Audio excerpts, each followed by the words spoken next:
Estás escuchando Segunda Mañana por NTV Radio. La noticia ha cambiado, se ha adaptado a los tiempos modernos y todos corren por la primicia, inclusive los usuarios de las redes sociales. En el mundo digital, lo que sucedió hace un segundo ya es dato viejo. Es por eso que la gente está detrás de las primicias para ser el primero en informar. Esa necesidad, ¿no?, de ser el primero en informar o compartir un dato hace que muchas veces se carezca de fuentes fidedignas y que la información, por supuesto, la información que brindes no sea del todo verdadera. Ahora bien, yo me pregunto, el periodismo y la gente común, como vos, como yo, que tiene libre albedrío de comunicar, ¿tiene todo esto un marco legal? Para hablar de todo ello en línea se encuentra nuestro asesor jurídico, Osvaldo Egui, abogado y docente, experto en un montón de temas. Pero hoy en particular hablaremos de la responsabilidad a la hora de informar. Muy buenos días, doctor, ¿cómo le va? ¿Cómo te va, Cris? Buen día para vos y para todos los oyentes. Gracias. Bueno, bienvenido a Segunda Mañana, primera entrevista con nosotros. Se va a quedar como asesor seguramente porque sabe muchísimo. Estuve investigando, estuvo en todos los canales, todos los medios y hoy acá Segunda Mañana, así que lo queremos para nosotros, lo queremos capturar. No podía faltar acá, ¿eh? Obvio. Estaba en la lista última, pero en la lista Segunda Mañana. No, por supuesto que sí. Bueno, doctor, vamos a hablar de este tema tan importante que en realidad todos los días que nos informamos, hasta empezamos a dudar si las noticias en los diarios y en los portales digitales y inclusive en los noticieros son verdades o no son verdades. ¿Qué pasa cuando no lo son? A ver, acá hay que distinguir dos cuestiones que tienen que ver con la comunicación y con la información. Una cosa es comunicar, que lo podemos hacer todos, indefectiblemente, e informar, que es parte de la profesión del periodista. Inclusive muchas veces ese informar, que conlleva una responsabilidad obviamente al igual que comunicar, pero dentro del marco periodístico, bueno, hay una cuestión que alcanza en el marco social e impacta de manera rotunda, es decir, estas cuestiones que tienen que ver con las llamadas bajadas de línea, en tanto y en cuanto la opinión es subjetiva, impactan y hacen una determinación dentro de la sociedad, tanto social, económica, cultural y demás, en la toma de decisiones. Es decir, uno al comunicar e informar, sea cual sea el marco en el cual uno lo haga, tiene que entender que tiene un impacto social en la toma de decisiones y también en el comportamiento colectivo. Entonces la responsabilidad implica el reclamo o ese reproche que uno puede llegar a tener al momento de dirimir entre realizar una acción u otra, y esto es parte de la responsabilidad de los medios y también de comunicar. Es decir, a lo que me refiero es la responsabilidad y la toma de ética frente a los medios de comunicación, que en definitiva se trata de hacer, pero en el último tiempo veo que hay posturas subjetivas y de sentido muy personal en diferentes temas, no principalmente en el criminal, pero no solamente en ese marco, sino también en el económico, que es bastante importante hoy lo que vivimos. Así es, tal cual como lo dice. Hay datos que han surgido de los grandes medios de comunicación y que luego se desestimaron. ¿Qué pasa si la persona a la cual es parte de esa noticia se siente impactada por esa noticia y perjudicada? ¿Hay un marco legal que la ampara? A ver, siempre está el marco legal de tutela de protección de los derechos de la persona.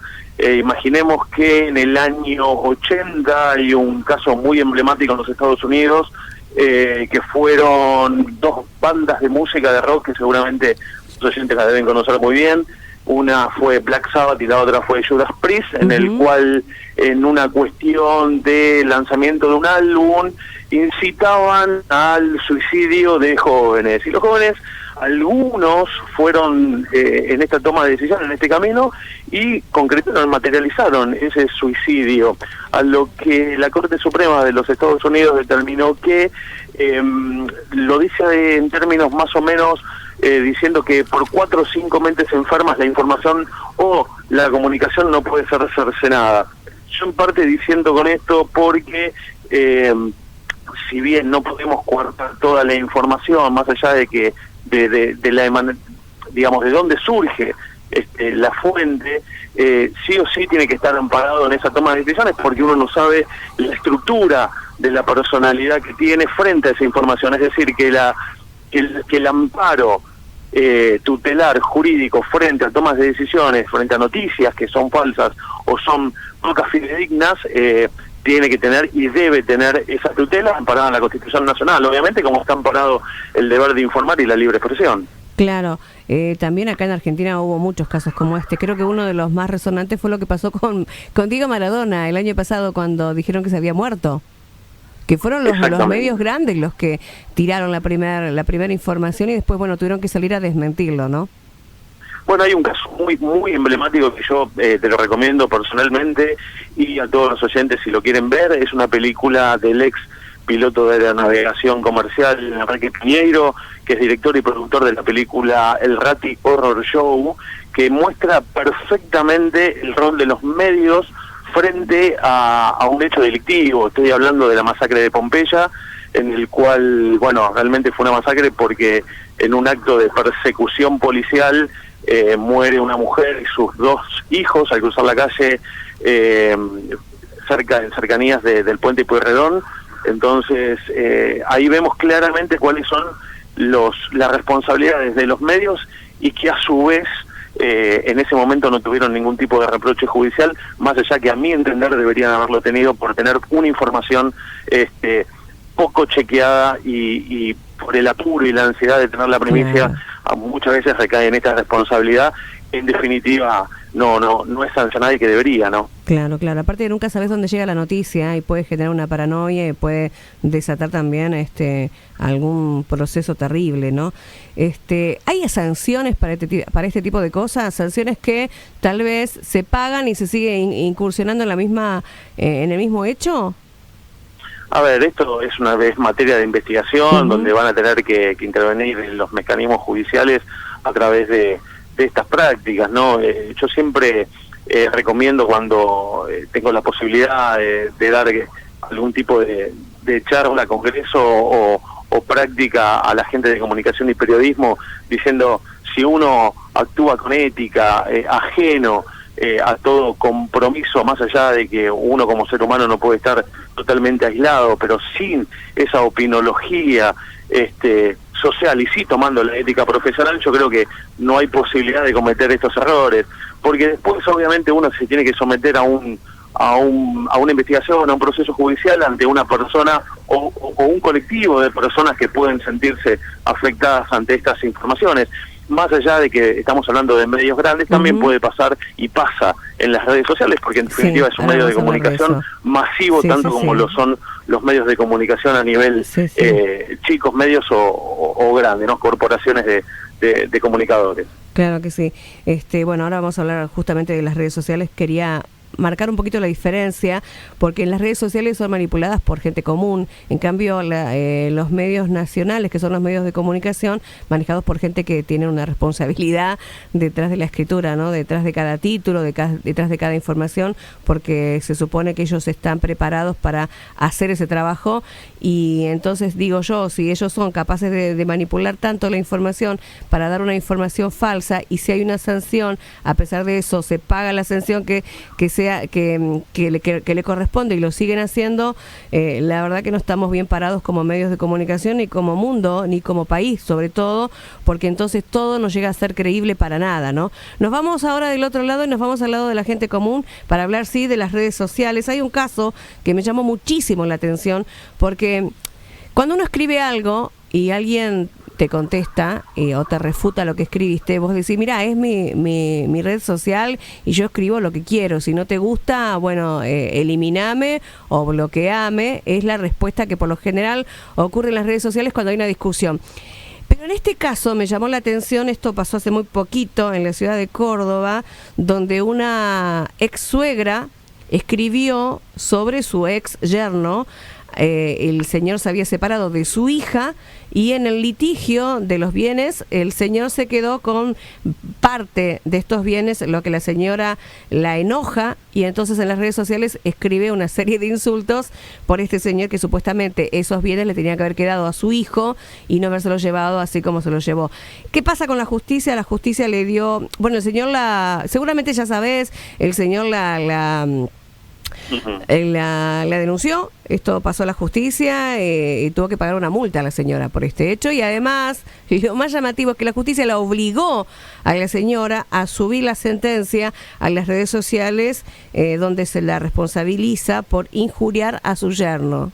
Llegamos hasta ahí, Bueno, a ver, se abre un abanico enorme en este aspecto, porque en primer lugar, como muy bien decís vos, es una red social donde cada uno piensa que como es mi perfil, como es mi Facebook o como es cualquiera de las redes sociales donde uno publica, es personal. Pero el concepto de red social precisamente es social, y uno tiene que tener la suficiente avidez para entender que está dentro de una comunidad, y esa comunidad implica el deber de seguridad que uno tiene que tener respecto al otro. Si no, como cualquier persona en cualquier situación de la vida diaria, va a tener que responder. No importa si es mío, si lo abrí ayer, si lo tengo hace un montón, o si publico lo que quiero. Puede pasar como no puede pasar. Entonces, en este caso pasó, y en este caso sí, intervino la justicia como en cualquier acto que daña a otro. Entonces, si hay una intervención, si hay un daño, si hay alguien que se siente perjudicado por el hecho y el acto de alguien más, bueno, obviamente va a intervenir la justicia, y si determina que eso tiene y debe ser reparable, lo va a hacer, más allá de que uno no quiera. Pero más allá de todo, uno tiene que entender, más allá de las redes, más allá de la información, que uno está sometido a una norma vigente, y esa norma vigente tiene que ser cumplida y acatada. Sí, en el buen sentido de la palabra, el sometimiento a la norma vigente, porque si no, cada uno, como bien decías, hace lo que quiere, publica lo que quiere, daña a quien quiere en el ámbito que quiera y en el grado que sea. Entonces, vuelvo a decir, puede pasar como no puede pasar, pero cuando pasa, uno sí o sí está obligado a someterse y a responder por el daño causado. Claro que sí, aparte hablamos también de normas de convivencia, ¿no?, dentro de lo social. Este es un caso en un millón, ¿no?, porque si corroboramos la cantidad de personas que se insultan y que se pelean a través de las redes sociales, creo que no existiría más la red social, porque todos nos haríamos juicios entre todos. Pero creo que fue un caso como que me llamó la atención por ese hecho, ¿no? Sobre todo la resolución de la justicia de obligarla a la señora a publicar en sus redes el fallo, ¿no? Claro, bueno, también pueden digamos, obligar o sentenciar el pedido de disculpas por el mismo medio que la persona agredió. Claro. Es decir, si yo agredo a alguien por redes sociales, bueno, tal vez la justicia me obligue a pedir las disculpas por el mismo medio, o si fuera por televisión y demás. Lo vemos mucho también en los medios, en programas de espectáculos o de los famosos programas de Chimentos, en los cuales en algún momento dado hay algún reclamo porque dijo algo que dañó su imagen ante la familia, y eso es verdad. Uno no puede publicar, porque precisamente al ser red social uno no sabe quién lo está mirando. Puede ser el hijo, la madre, el tío, el padre. Hay una responsabilidad que excede a la persona como consecuencia inmediata, es decir, no inmediata, sino que ya afecta al entorno de la persona que se siente afectada, y tal vez no a la persona, pero sí hay un reproche para resarcir ese daño que causó la imagen y el buen nombre y la buena reputación de esa persona frente a los demás. Entonces hay un espectro muy amplio en el cual hay que entender que no solamente hay un comportamiento laxo donde apago la computadora y se terminó el problema. Sí, es a modo de información para que la gente lo entienda. Y vuelvo a decir algo que es muy importante, que como no pasa siempre, como bien también decías vos, nunca va a pasar. Y eso no es así, claro, porque en el momento que pase, uno se va a encontrar con una pared donde va a decir, bueno, ¿qué pasó acá? Y va a tener que responder, ¿no? Totalmente. Esto pertenece al cibercrimen, digamos, esto son personas, abogados y un cuerpo que se dedica a esto porque como son las redes sociales, o ya no, porque sé que hace un tiempo solamente se dedicaban personas exclusivas al cibercrimen. A ver, el cibercrimen está más apuntado al tema trata, tráfico, Ajá. abuso, pedofilia y demás. Sí. Es un seguimiento en red que se trabaja plenamente en red para ir desmembrando estos comportamientos, ¿sí? Sí. Se hace a nivel internacional y se persigue, se hacen investigaciones hoy con los medios de comunicación masivos como son las redes sociales. Bueno, se puede identificar como el caso último que hemos visto de este médico imputado Sí. por abuso infantil. Entonces, Sí. esto fue obviamente una red que bajaba, creo que de Europa a Estados Unidos, de Estados Unidos a Brasil, Brasil a Argentina. Entonces, Que ahora está libre, creo, ¿no? ¿Cómo? Que está libre ahora, hasta que no le dicten Está en sentencia. domiciliaria. Claro. Va libre, bueno, Sí. más o menos lo mismo. Sí. Tiene los beneficios. Es una alternativa por ser imputado, no está condenado. Claro. Es una gran diferencia. Sí, igual el Está delito es grave, es gravísimo, no, Muy grave, a mi entender muy no grave. debería tenerlo. No, pero hay dos presupuestos que se toman en cuenta como el peligro de fuga o el entorpecimiento probatorio. Si el juez en la causa considera que no es así, bueno, dará los beneficios. Eso Claro. la verdad que no me puedo poner en la piel del juez, habría Sí.